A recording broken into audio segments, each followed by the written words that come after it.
2023 সালে বিশ্বকাপ শেষ হারে যন্ত্রণায় কেঁদেছিলেন, এবার কাঁদলেন ফাইনালে ওঠার আনন্দে। দুটি ঘটনায় চরিত্র একটি, তিনি রোহিত শর্মা, যে মানুষটার হাত ধরে 13 বছর পর আবারও বিশ্বকাপ জয়ের স্বপ্ন দেখছে ভারত।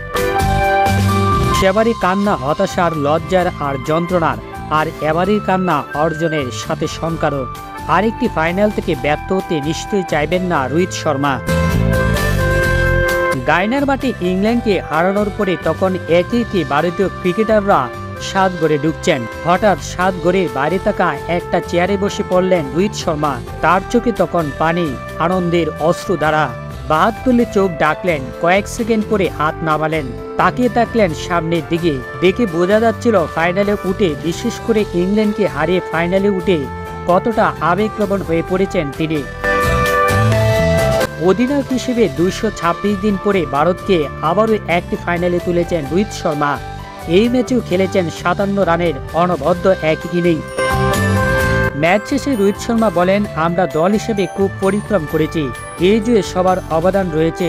আমাদের কাছে একটা চ্যালেঞ্জ ছিল, সেটা আমরা জিতেছি। পরিস্থিতি অনুযায়ী খেলেছি আমরা, সেটাই তফাৎ করে দিয়েছে।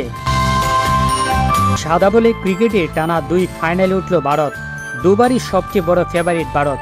2023 সালে ফাইনালে ফেভারিট হয়ে দেশের মাটিতে হারতে হয় অস্ট্রেলিয়ার বিপক্ষে। এবার প্রতিপক্ষ দক্ষিণ আফ্রিকা। ভারত কি পারবে?